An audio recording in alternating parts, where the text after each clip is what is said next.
Good afternoon, everyone. This is Christopher Kraus, your Learning and Development Specialist for North America. Welcome to our webinar on interviewing do's and don'ts. Before I introduce our guest speakers, let me go through a little bit of housekeeping.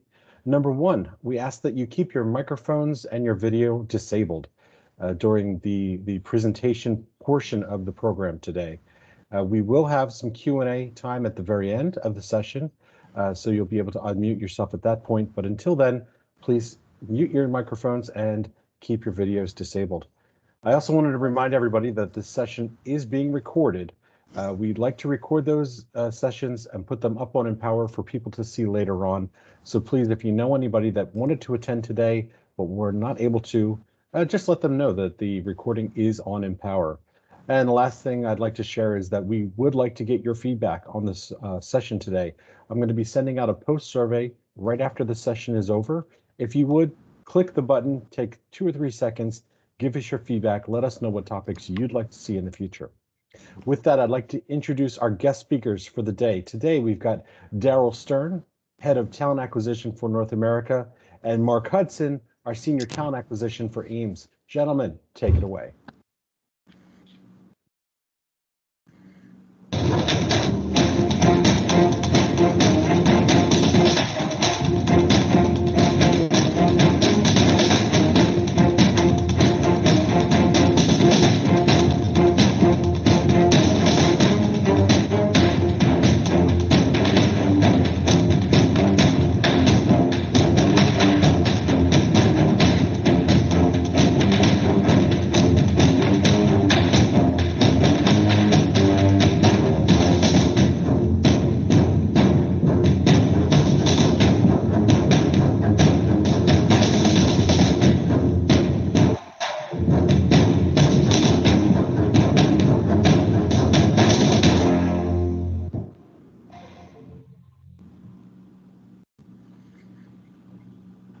So good morning and good afternoon. Thank you, Chris, for the nice and warm introduction. It is wonderful to see a lot of familiar faces from Mesa to Fort Lauderdale to Melbourne to Nashville to Macon this morning and Laverne this morning. So thank you for your participation. And again, by way of introduction, my name is Daryl Stern. I'm Head of Talent Acquisition here in North America. Sit in Melbourne, been with the organization for about 4.5 years, and I support both commercial, executive, and defense aviation for the business. The intent today is to go through a wide range of topics as we've had to sort of engage in the way we engage in the way we do have done interviews, not only over the past year or so, but this has been long overdue. We've had this sort of discussion here over the course of the last year or so in terms of wanting to get not only in front of the leaders, folks that have recently been put into leadership roles, to really make sure you're understanding sort of the do's and the don'ts. And today's the perfect time to do it, just based on some of the sort of how we've had to readjust the way we do things here over the past year. In today's session, we're going to do just a quick TA overview from a structure standpoint, share with you a little bit about who's on my team and what areas and businesses they support.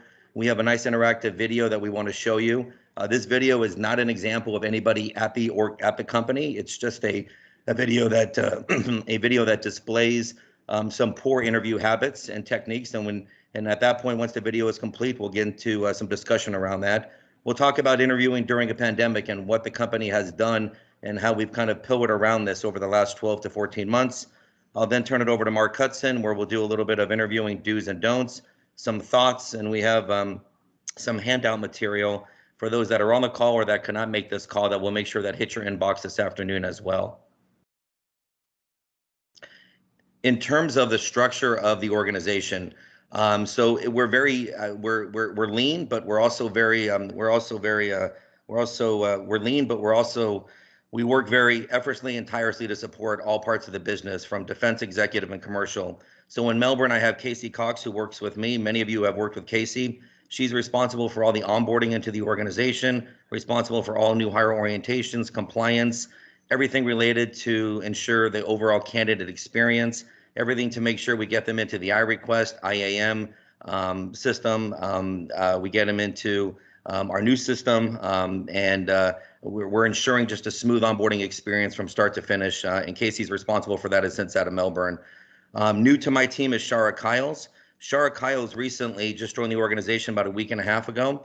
She supports all of production in Melbourne, all of our MROs, both 2008, Fort Lauderdale, Mesa, as well as Melbourne, and then Jackie Toro, who kind of splits roles between supporting all global mobility for the U.S. as well as supporting talent acquisition. Both are which based in Melbourne. Mark Hudson, who's based in Nashville, supports both Macon, Laverne, and Nashville. And they all roll up to me directly, and then I report directly into Kirsten Patchett directly. So the team has gone through a little bit of change, like most of us over the last year or so. But the team is working tirelessly in regards to supporting each of your businesses in the best way possible. So it's so great to see a lot of new faces on this call, but also a lot of leaders that we've been working with here over the past couple of years. One thing that I want to point out that's very important to not only me, but also important to the business as well. We have worked very tirelessly over the last probably since I first stepped foot into the organization about 4.5 years ago. These are partnerships that we have with the cities and locations that we serve. These partnerships go. The partnerships that we have are not a check the box type partnerships. These are organizations that we work with not only throughout Florida, throughout Georgia, throughout Tennessee, throughout Arizona, to make sure that we're not only we're good corporate citizens, but we're really engaging with these partners to ensure that we have not only the relationship, the branding, but more importantly, just for, as we continue to recruit, especially in some of these cities and areas where the unemployment rate is continuing to dip even lower than expected and anticipated, that we've really worked very hard. In addition to that, we also wanted to reach out to our educational partners. And we've done a wonderful job in partnering with these schools here, very specific as it relates to really doing hands-on, whether it be through apprenticeship programs, externships, co-ops, internships. We've created helper programs in some of our commercial MROs. We've done hiring right out of the schools. As a matter of fact, we were on a visit yesterday here in Central Florida. We have to start thinking outside the box. So we actually visited a school here about 45 minutes outside of Orlando, Florida. That's an auto body and paint and collision school to recruit aircraft painters, and trying to think on different avenues and areas and how we can recruit individuals, apprentices into the company. So we're very proud of the work. 4.5 years ago, a lot of these relationships did not coexist. We have worked tirelessly 6, 7, 8 times a year and working with these schools on a continuous basis. So lots of credit to the talent acquisition team, but lots of credit to the HR team in North America, and many of the leaders that are on this call today that are alumni of this school that have joined us on visits, have joined us on phone calls, have joined us for collaboration with respect to ensuring not only the viability, but the longevity of these partnerships for many years to come. What we want to do before we jump in here is that we thought it would be a good idea just to show you guys a short video. It's probably about good 2 minutes in length, with regards to what we quantify as a bad interview. So we want to jump into the interviewing do's and don'ts. There's a lot of individuals that are on this call that have not interviewed formally here in the U.S., that maybe were expatriated here from Brazil to the U.S. And so we want to show you a video that we deem as probably not something that we want to follow as a protocol. Once the video is done, we'll get into a little bit of discussion, and then we'll go from there. Mark? Yeah, it always is that way, I can tell you. You and I went down there last December, right? Yeah, we had the same problem. And, hang on. Yeah, come on in, okay? Thanks. Yeah, sorry, dude. I got these interviews today, and I got to take care of this. I am giving 100% focus on this, and this is... Go ahead and sit down. I'm sorry about this. Go ahead and sit down. I've got your back. I'm telling you, I got your back on this, and I will take care of it from my end. Let's review later on today. Let me get through these interviews, and then we'll sit down and discuss. Okay? Yeah. Okay. I know. Yeah. Okay. All right. I gotta take care of this. Okay. We'll talk to you. Half hour. Okay. All right. Yes. I understand. Okay. All right. Bye. Oh, sorry about that. I really apologize. Not really the best day to be doing this, but what are you going to do? That's the kind of work environment we've got. I'm sorry.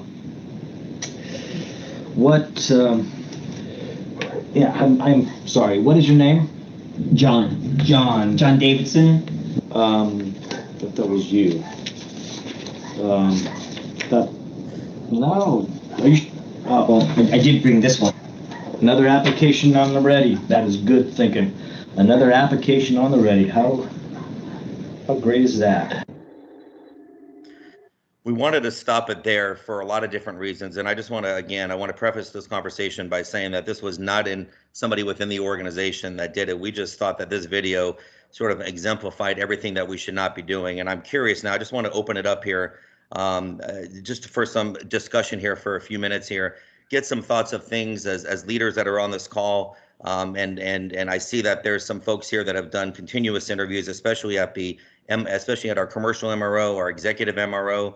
So I'm going to open it up now for some discussion on some things here that we think, just things that kind of just pop out that we should not be doing, things that kind of alerted you, alarmed you, things that you were concerned about. There's some obviously, there's a lot of things that went wrong in that video, but I'm going to turn it over to you guys and just start a little bit of an interactive discussion here and what you guys think went wrong during that video.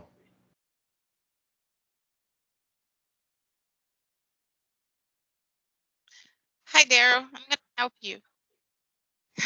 Can you hear me? I can. Okay. I think everything. I mean, I thought was very disrespectful first. The interviewer was not ready for the interview. He didn't know who he was talking to. And the least you need to schedule a different room, not your office, to have that interview. So you can be in a place where you're not going to have your phone, well, turn your cell phone off and, have the resume read prior to the interview. So for me it was the way talking on the phone, not really having the resume, asking the person's name. I mean, I think everything was not appropriate for an interview. And Cynthia, that's the right answer. There was nothing there that was positive from that discussion. And I can tell you, Cynthia, to your credit, I remember sitting in almost 3 years ago in your first interview in the old building across the street from the airport in the old Northrop Grumman building, and we did our first interview together when you came over here from Brazil. And how you've been able to, and you were right, we used another conference room. We had that interactive process, that engagement. You made that person feel kind of very warm and felt very homely with respect to the outcome. You sat them down, you had a discussion with them, you got to know them on a personal level. And so how you've developed yourself in terms of being a good interviewer over time, with respect to everything that went wrong in that interview, but everything that you've been able to develop over your time here for the past couple of years in the company. And a lot of interviews. Unfortunately, I don't like to say that. I didn't want to say that, Cynthia, but you're right. Too many interviews. You're right. Over the course Yes, of the I agree with you.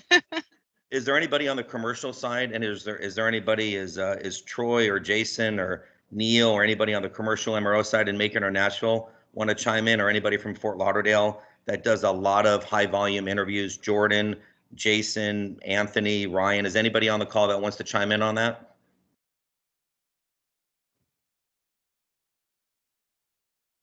Hey, Daryl, this is Shiva, and I think the first thing that stuck out to me was that he was still on the phone and not even ready for this guy when the applicant walked in and just kind of waved him over to his chair and said, "Have a seat." And I feel like that was very unprofessional. You should acknowledge the candidate when they come in, stand up, shake their hands, introduce yourself, and then invite them to sit down and not really be distracted with doing other things while you're trying to interview somebody else. Shiva, you're absolutely right. And we talk about when is the best time to interview somebody within the organization. And the reality of the fact, there is no good time, right? Whether it's first thing in the morning or late in the day, depending on what, if you're working a split shift, a first shift, a second shift, if you're working, if you're working in an MRO, if you're working in production, it is very challenging because we have way too many distractions that are out there right now. And so you're absolutely right. Somebody walking in where there's no engagement, there's no handshake, there's no interactive discussion, there's no, it's that, we call it the candidate experience, right? So it starts from talent acquisition, it moves directly with how we communicate to them with respect to the interview, and then more importantly, it's how they're treated during the interview. Right now, our success rate, because of we're getting right now about all offers that are being extended throughout the business, we probably have about a 36% decline rate right now in the company. So about 36%, 35%. People are declining our offers, and not because of their candidate experience, because of the market and the way it's moving here in the U.S. as it relates to a lot of people going back to work, a lot of people that are moving around, a lot of people are doing a lot of unusual things based on getting through some of these post-pandemic times. Mark, can we go to the next slide, please? The one thing I want to talk about, and I also want to just take a moment here and applaud, we've had to really transform the way we do interviews over the past almost 14 months now. And I also want to take the time and say thank you, because there's a lot of people on this call right here that never had the opportunity to work from home. These even individuals that have been in the office every single day, whether they're direct, indirect employees, they've been on the line, they've been in production, they've been in our MROs, they've been in the office every day, compromising and putting their own safety and well-being in front of everyone else's while continuing to manage and monitor their own safety and well-being. And so I always take it, no matter where I go and who I speak to, I always talk about saying thank you to all of our frontline employees for all that they do each and every day to support our business. With that said, because we've had to readjust the way we do interviews, it's so important because it's so easy to get distracted, there's a couple of things, and what we're going to share with you here is a lot. I would call them tricks, but a lot of this is just common sense. Mark, can we keep going down? So, of course, as of now, and most of you, I would say about 91% of our interviews right now are being done remotely. So it's for right now, we find it a little bit challenging on the commercial side and on the executive MRO side to do things via Teams, via Zoom, or for that matter, even via Google Hangouts. Obviously, Teams being the preferred method. But right now, we're interviewing remotely if possible. If we are bringing candidates on site, it's a little bit more of a rigorous process because they are going through a COVID questionnaire. They have to come on site. They have to wear a mask, and they have to follow all the protocols that's outlined by Charles Cochran in Melbourne. So a lot of managers on this call still, though they believe in the remote, to interview remote, they are bringing them on site for a second round, and we're fully in support of that. There are folks in Fort Lauderdale, there are folks in the customer center that won't make decisions until they meet people face to face, and I applaud them for that. And they're following all the correct protocols, and everyone's wearing their mask. Everyone's doing the right thing. The conference rooms have been established. Things are in place. Myself and Mark Hudson, luckily and fortunately, we've been on the road. We've had the opportunity to hit the road. We've been the first aviation known employer in the U.S. to actually be on the road and attend a couple of events on site. Back in late February, we were in Atlanta, Georgia, for a commercial event. We had over almost 200 attendees. A few weeks later, we were in Tulsa, Oklahoma. We also did another big event again in Rockledge for Melbourne, for our Melbourne needs. And then we were on the road here just outside of Central Florida. So while a lot of companies are continuing to do virtual events, and we have done way too many virtual events, where we succeed and where we win is being in front of our candidates, being in front. And we feel that I believe that it's safe for me and my team if they deem appropriate to be back on the road. We've had the support of the business, the support of our leaders, the support of Kirsten and above to be out on the road. As a matter of fact, we're heading up to Nashville next week for a 3-day commercial event. So this will be our 5th event since the end of February. And if you look around within our business, whether you're a major, a regional, an FBO, an MRO, or an OEM, none of them are on the road. None of them are doing any interactive events. So we are still winning, and we're still getting the upper hand when it comes to recruiting. Mark? The most common issues that we run into over the past year, very simple what it comes down to, and this is the information that was pulled not only directly from a third party, but these are the things that we're running into right now. If you're going to continue with a virtual job interview, understand this. Communication is everything. Connectivity issue still remains number one at almost 60%, all the way down to response time limitations. If you run into any issues whatsoever, connectivity-wise, where you're remote, you're not in the office, you have to contact talent acquisition, your recruiter, or better yet, reach out to me directly. Most everybody on this call I have worked with over my last 4.5 years in the company. So we do everything that we can to make sure that we're giving them the best experience, being on time and doing the right thing. I highly suggest that if we can't do anything with respect to doing something via Teams, that we just pick up the phone and we have a conversation to keep the dialogue going. Of course, we talk about dress appropriately and what that means in a virtual interview. I tell people all the time, no matter what. So I'll give you an example. Right now, this morning, I'm sitting here. I flew this morning. I'm sitting at the LAX airport. I traveled this morning out to LA for something this weekend. I'm sitting here in the lounge here at the LAX. I literally did not have my Embraer shirt on the aircraft. I changed. I would treat this as an interview. So I would change no matter what. I dress for every interview, for every event, like I'm in the office. So I tell people, dress like you're in the office for an interview. Make sure that if you can, use a background like we're using now, just so it shows and brand the company, because a lot of us have distractions, whether it be spouses, children, animals, things in the background, things on the wall that may offend people. So it's so easy just to go ahead and just download one of our images. There's a whole lot of different wallpapers. If you need wallpapers, email me. I have about probably 60 that I can email out to you, depending on your business, so you can put those wallpapers up. We talk about limiting your distractions accordingly. That has to do everything with your phone, everything to do with, it's so easy to look down. It's very simple for somebody to recognize. When you look down, you're not looking down at your keyboard, you're looking down at your phone. So we run into that situation recently. We've had some leaders, you know, maybe some that are on this call, where they get distracted through messaging. So what I do is I just turn off my phone. The easiest thing to do for 30 minutes is just turn off your phone. Life is just, you know, getting the right fit and the right candidate is more important than a text message, a WhatsApp message, or something coming in from Teams. So to limit distractions, turn off your phone for 30 minutes. Test your technology, test your connectivity. Make sure if you're working from home, if you have internet outages, that you contact talent acquisition, you come up with other solutions and alternatives to ensure that we're not missing the interview, skipping the interview, or if worst case scenario, we have to reschedule the interview. And then be aware of your body language.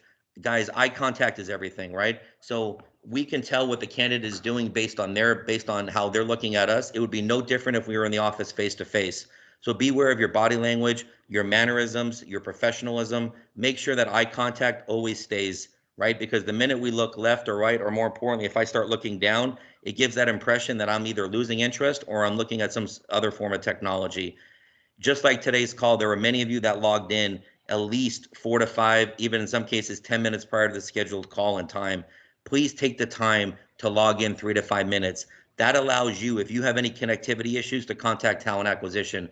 If you have issues with your computer or issues in general, to reschedule and or make this a phone interview. It all starts with you. Talent acquisition does not join the Teams meeting. We don't join the phone call unless we're asked to do so, or depending on the leveling of the position. It's all about, it comes down to communication. It's free. And I tell this to my team every day. As long as we're communicating with each other and with our leaders and with the business, we're always going to win. So there are a lot of folks on here that probably get way too many emails from me, because I believe in transparency and communication. And that's the same way we have to do it with our candidates, is we have to ensure that we're communicating with them, giving them the time, because they're working too.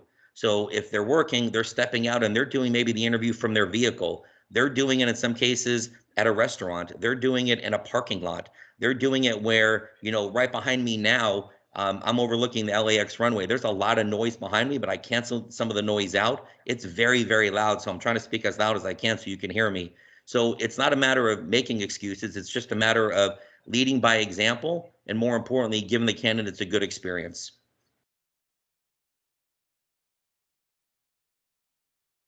With that said, I'm going to turn it over to Mark Hudson here, who's going to go into a little bit more comprehensive of some do's and don'ts and take you through the next part of this presentation. All right, thank you, Daryl. Appreciate that. If you guys enjoyed that, use your emojicons and do the little applause symbol there. That's a good time to use that emojicon. But really appreciate that. Let me start by saying how thankful I am to be here with you guys and to go over this. I truly believe that one of the most important tasks that a company can perform is hiring. Building a company requires people. And oftentimes a company's success hinges on whether or not they have the right people in the right seats at the right time. And so I'm excited to go over some of the do's and don'ts of interviewing, but I'm also even more excited about hopefully encouraging you and instilling within each of you a desire to develop, to grow, to learn, to increase your skill as an interviewer. And a good illustration that I think that helps with this is with my daughter. For example, I have a daughter that's 7 years old that I recently began teaching her how to play the piano. She's been starting to take piano lessons. No matter, sometimes she'll hear her mom or her dad play a piece we play that maybe is a little bit more advanced, and she wants to play that. Or maybe she watches a YouTube video that says that she sees somebody playing and she wants to play like that, but she will never play like those people unless she actually puts in the work. She learns the notes. She hammers out the keys. She makes mistakes and she learns from those mistakes. And building muscle memory, getting her reps in. And that's what it is. It's intense practice. And I would argue that interviewing is very similar. It's a skill that requires development.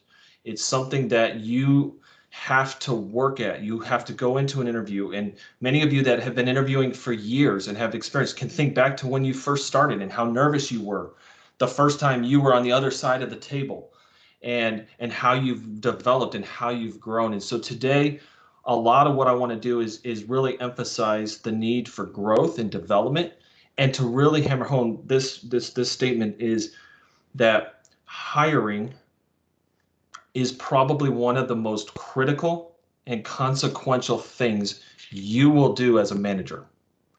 I'll repeat that.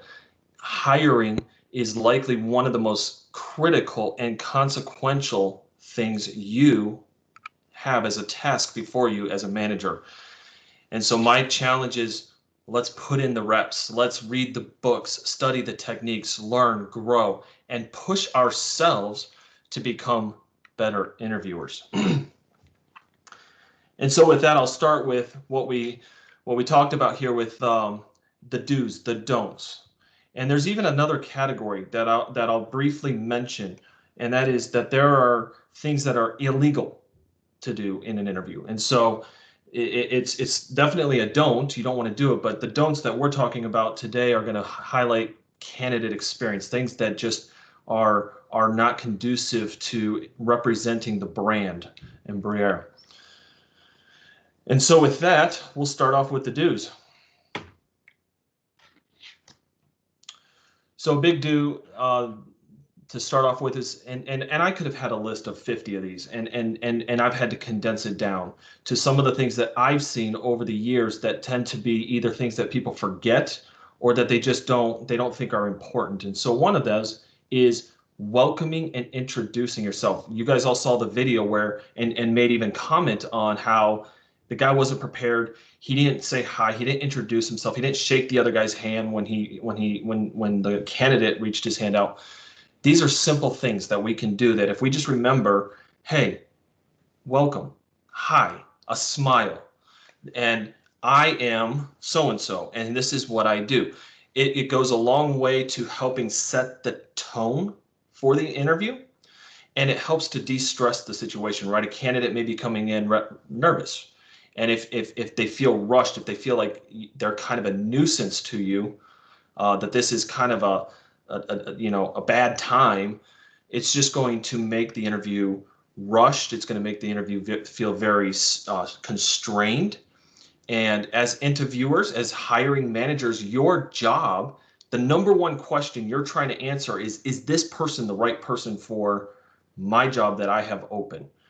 And I want all my questions, everything I do, to be pointing towards evaluating whether or not that's the case. And so something as simple as welcome, hi, how are you? Thank you for being here today. And if you have multiple people with you, if you're doing a panel interview, introducing each person that will be there and what their role is in the interview. Another important thing that makes it on the do list is take notes. It's a very, it doesn't matter how smart we think we are. Once you get into doing a lot of interviews and you have 4 or 5 candidates that you're trying to evaluate, it's easy to kind of get mixed up with, was it this guy that had this skill or was it this person? And trying to remember, a simple thing is just take notes. It also helps you, and I would say that as interviewers, taking notes communicates something with your body language, right? If you're taking notes, you're less likely to be distracted on your phone or respond to what is that email that just came in on my computer. So taking notes is a very simple thing to do. And related to that is take time to review the resume before the interview.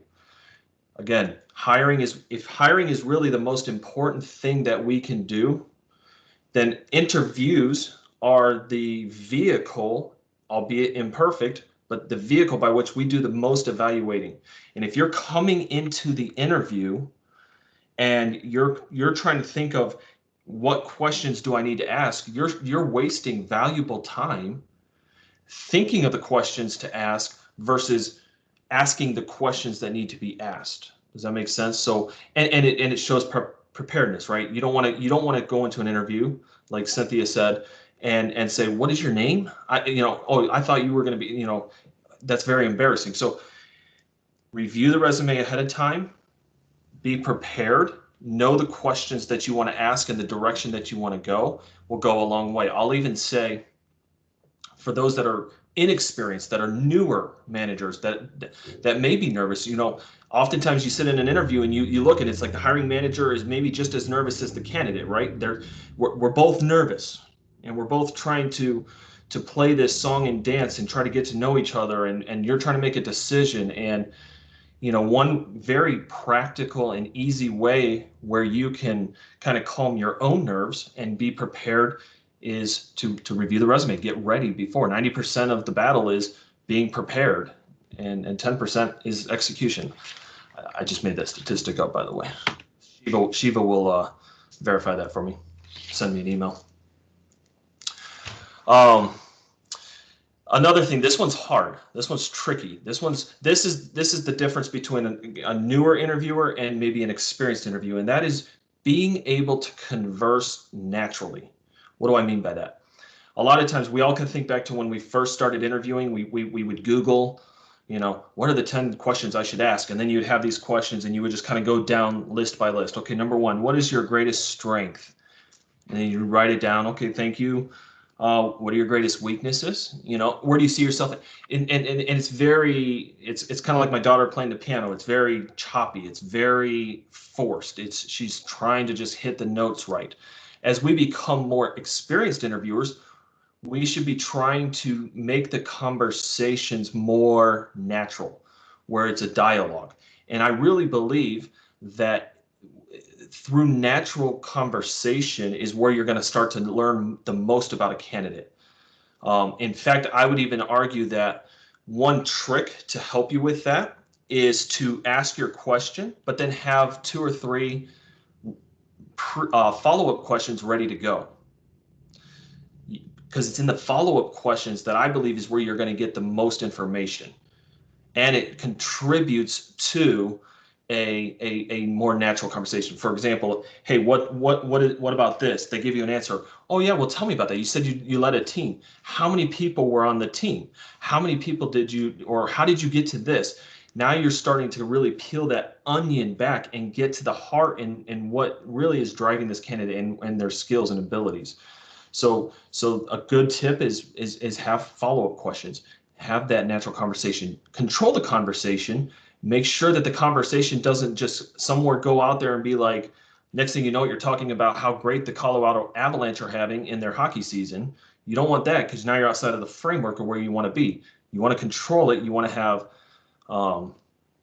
structure to it, but let the conversation feel natural. It'll help you be more relaxed. It'll help the candidate be more relaxed, and it will be more revealing. It'll give you a lot more information about them. Another big one is to allow time for questions. We see this a lot where hiring managers are rushed. Maybe they start the interview late. They ask as many questions as they can, and before they know it, it's like, I got to get on to my next thing. I'm late for another meeting. When you come into an interview, got to keep in mind and remember that you're not the only one with questions. Quality candidates ask questions too. And I would even argue that if you open it up for questions and the candidate says, oh no, I'm all good. I don't have any other questions. You've answered everything. I'm not going to say that's a red flag, but that's at least a yellow flag. Like, you're going to move your family from XYZ place to here and you don't have questions. That's concerning. And so allow time for questions, but on kind of a sidebar with that, something I'll mention is you as the manager need to be prepared for questions as well. So there's easy questions that they'll ask. What's the salary? When do you think I could start? What are the working hours? Those are easy.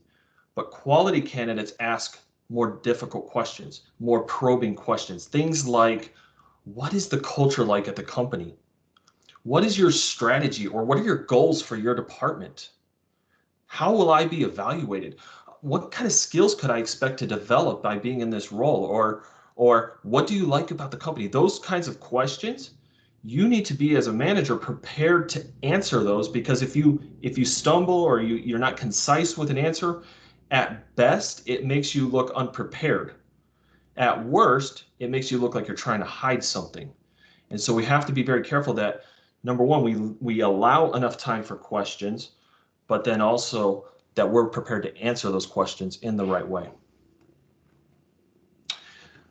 Piggybacking on what Daryl said, again, pay attention to body language. We've all heard statistics, they're all over the place, but we've all heard that our nonverbal communication oftentimes speaks louder than what we're actually saying. If I'm talking to you today and I'm slouched back, or I'm not really, engaged, that says more about me and what I'm trying to communicate than what I'm actually saying. And that goes for us when we're in interviews. If we're looking fidgety, if our eyes are glancing, it makes us look like, if we're looking at our watch, it's communicating that we're in a hurry, you need to hurry up, and we're putting the candidate in a box, and we're constraining our ability to properly evaluate them. So pay attention to your body language. Another big one here, ask purposeful and relevant questions. I think we're all guilty of coming into an interview and saying some of the cliche questions. What are your greatest weaknesses? Where do you see yourself in 5 years? Boring questions elicit boring answers. They suggest that you've put very little thought into the interview, and the candidate's responses don't really matter. I'm going to give you a statistic that'll probably blow your guys' minds. Everybody's going to claim that they're self-motivated. Everybody's going to claim that they're independent, they're analytical, they're methodical. Even our candidates are getting clever now, and you'll ask them what is a weakness, and they couch a strength as a weakness. Oh, I'm too thorough, I'm too methodical. And if we're not careful as hiring managers, we're going to walk away and go, man, that's everything I needed on my team. This guy is the perfect person. And then 3 or 4 months later, you're knocking on HR's door saying, I got to get rid of this guy. He's not working out. He's not any of those things that he said he was. All candidates are going to say that they're this, that, and this. What your job to do as a manager is to probe, to dig down. And so instead of saying, what is your weakness? Maybe you say something like, what skills do you want to develop?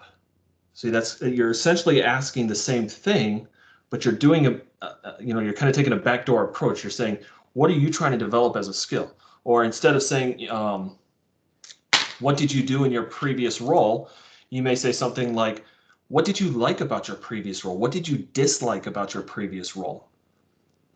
So purposeful, relevant questions are key. Try to get away from the kind of cookie cutter ones. Think about it. And this is easy. If you really know what your position is, what you want the person in that position to do, then you can really start to pick out some really good questions and do that. And again, for inexperienced interviewers, some of these questions may seem uncomfortable. It doesn't feel natural. It's easier to say, what are your weaknesses, and then just write it down. But as you get more experienced, as you get more comfortable doing it, you'll be able to learn that kind of art of kind of peeling back that onion a little bit better. And then finally, on the do's category here, remember that you represent Embraer. Okay, we are all representatives. When we're in the interview as a hiring manager, the questions you ask, they mean something. And we'll talk about in a second illegal questions. There are questions you can ask that are illegal, that have ramifications that affect the company. And as a representative, you have an opportunity to be kind of a spokesperson for it. And even beyond the illegal, there's other things. You open up the interview for questions, and they say, hey, what's the culture like on your team? And you go like, oh my goodness, you wouldn't even believe it. 25 years ago, it was like this. Now it's like this. It's terrible. You're not being, there's a point in being honest and truthful, but there's also a point, for representing the company well. So with that, we'll move over to don'ts. I'm gonna have to hurry. We're running out of time here. So with this, on the don't side of things, this image here is one that I like because I was kind of thinking of what image to put here. And of course, the easy one is to put a circle with a line through it that's red to say don't. But I like this image because if any of you fish, you kind of know what's going on here, right? As a fisherman, your job is to put a nice big worm on a hook and dangle it in front of the face of a bass. And your job is to get that bass to say, oh, I'm so hungry. That looks like a great worm. And they bite on it and then they instantly regret it. I think sometimes in these don'ts, there are things that we can do that seem like this isn't harmful. It's not that big of a deal. And you do that and you realize there are more ramifications here than what I originally saw. One of those, a big one for me, maybe a pet peeve, is being late. We're all busy. I get it.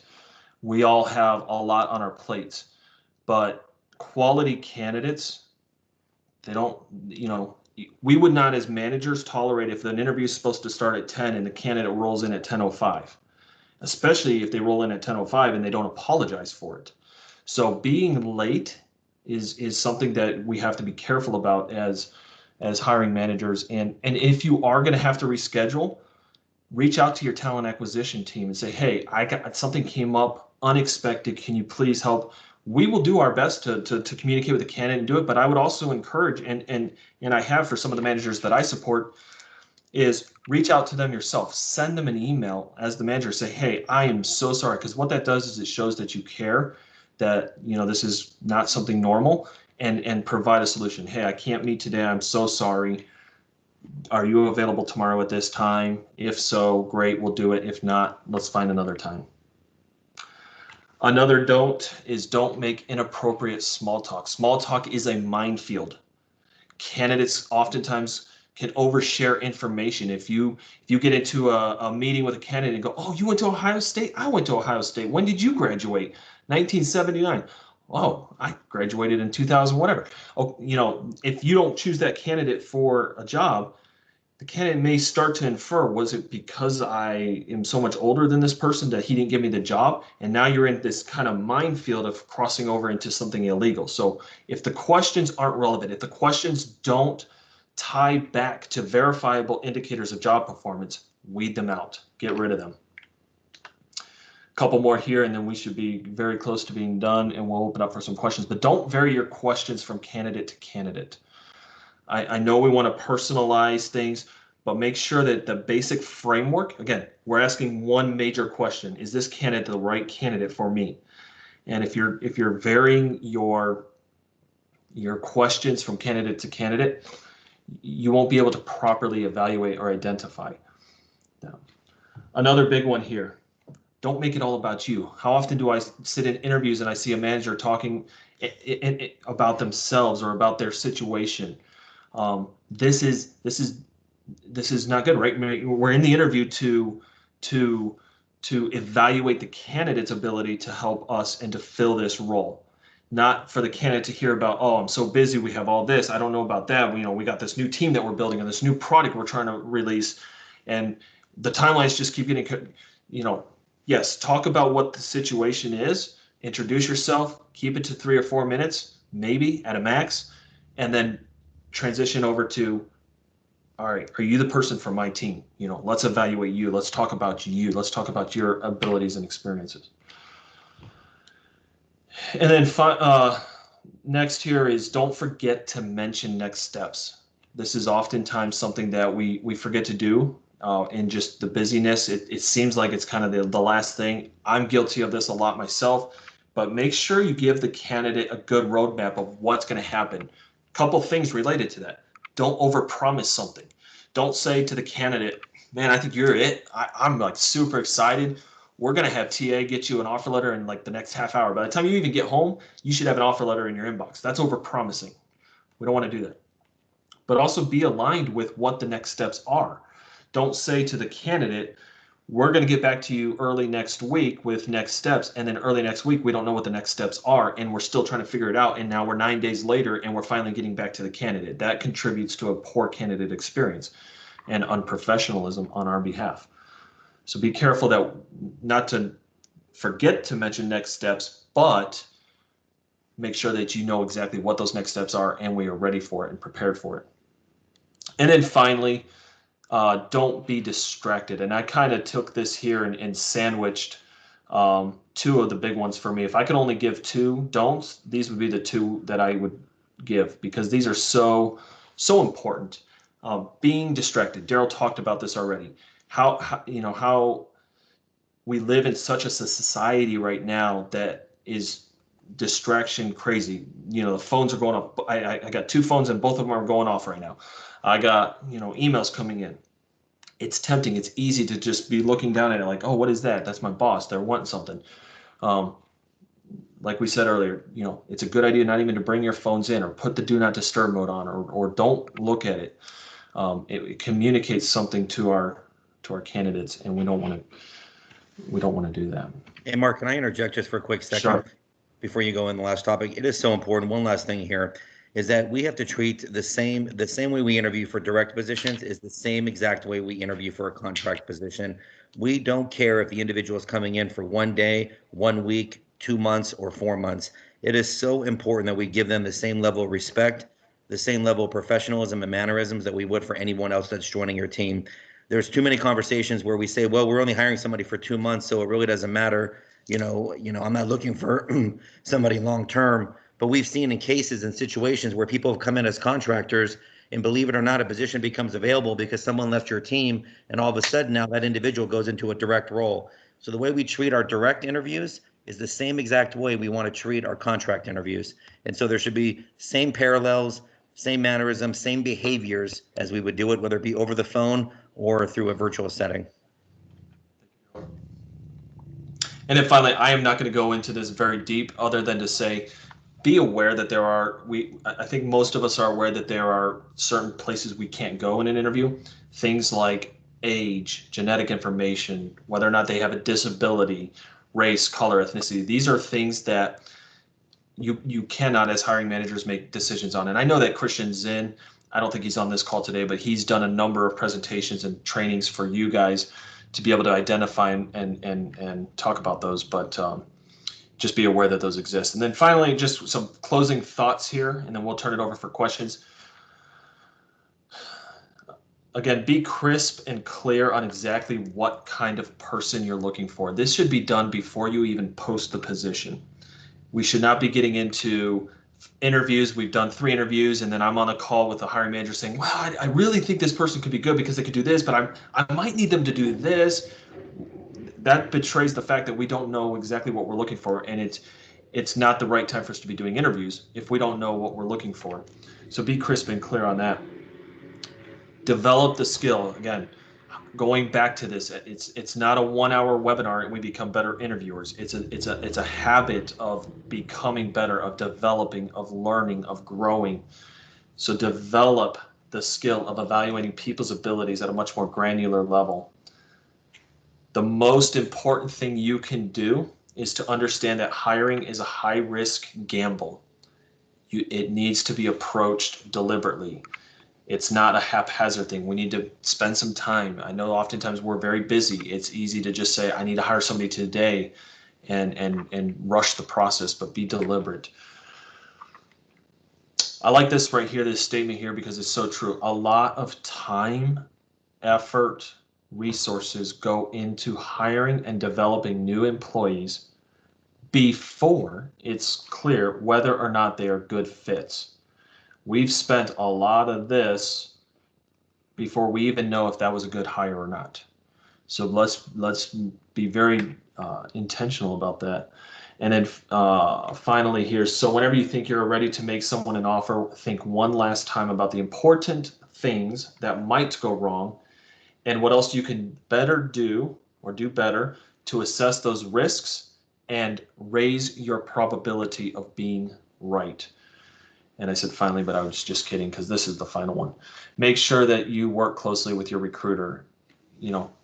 Recruiter, hiring manager, we should be all in line and lockstep with exactly what the process is, what we expect to come out of this. Giving feedback in timely manners is important.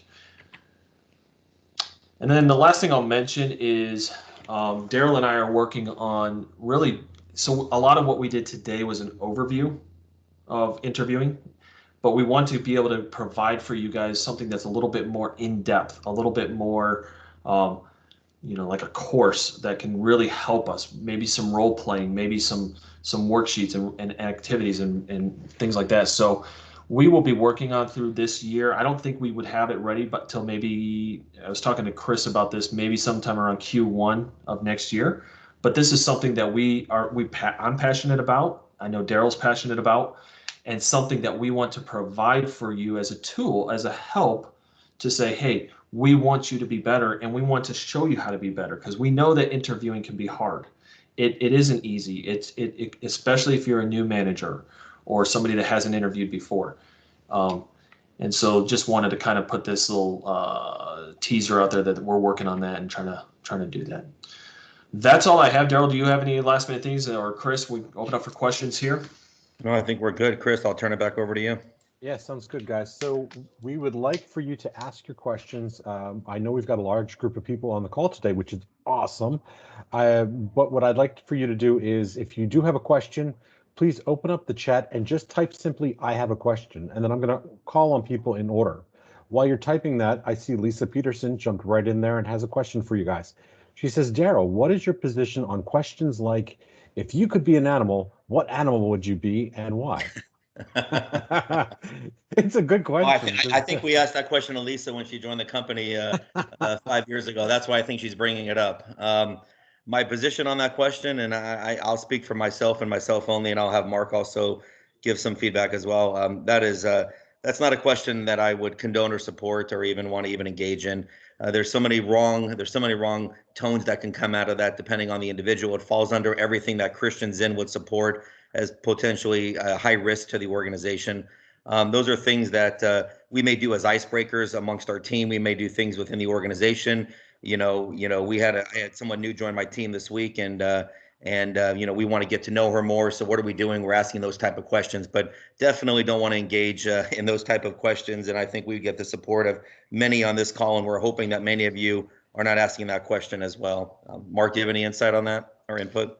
I mean, I agree. The only thing I'll add is when it comes to questions, it's that question or other problem-solving questions that I know a lot of companies kind of like to ask. The big question you should be asking yourself is, how does this question answer or relate to my ability to evaluate this candidate and their ability to do the job? If the question, if it's just to satisfy a curiosity, like, oh, that's kind of cool, but has no bearing or relevance on how that person will perform in the job, weed it out, get rid of it, don't ask it.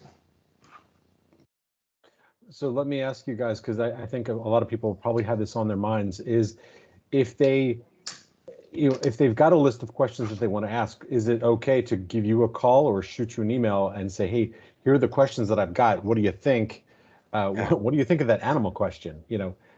So Chris, absolutely. I'm going to encourage everybody on the call to reach out to talent acquisition. We do have actually within our scope, we do have some pre-questions that have been, when I joined the company 4.5 years ago, they were already in place for different groups within operations, production, engineering, to support some of your hiring efforts and recruitment efforts, and more importantly, your interviewing. So if you have any concerns, questions, we know that every business is different. So we know that on the commercial MRO side, they work a little bit quicker. They do high volume in terms of interviews. They may do 20 to 30 interviews a week, where maybe Cynthia Patikas, who's on the call, may do maybe 3 interviews a year. So it really just depends on the individual and the business that you work in. But if you need any example questions based on your business, based on your position, reach out to me, Mark, anybody on my team. We'd be more than happy to provide you with some guidance with respect to that. Awesome, thank you. Shiva, I see that you are our next person with a question, and so please unmute yourself and go ahead. Okay, hey, Mark, you'd said that we shouldn't, at the end of the interview, overpromise. Like, I love you, you're great. You really get a phone call before you get home and everything. I was wondering, should we even approach that, or should we just leave it up to HR to reach out to that person and say, hey, you've been awarded the position? Yeah, that's a good question. So I would agree with the latter. use the interview as an evaluation, not a decision making.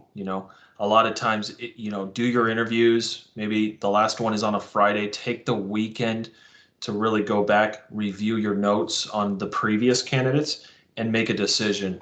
I know sometimes we can see resumes and we get really excited, like this is the guy, like the interview is a formality, Right. but we should really be careful about, just giving a fair and open mind to all of the candidates, but then also, just taking, it communicates something too to the candidate, right?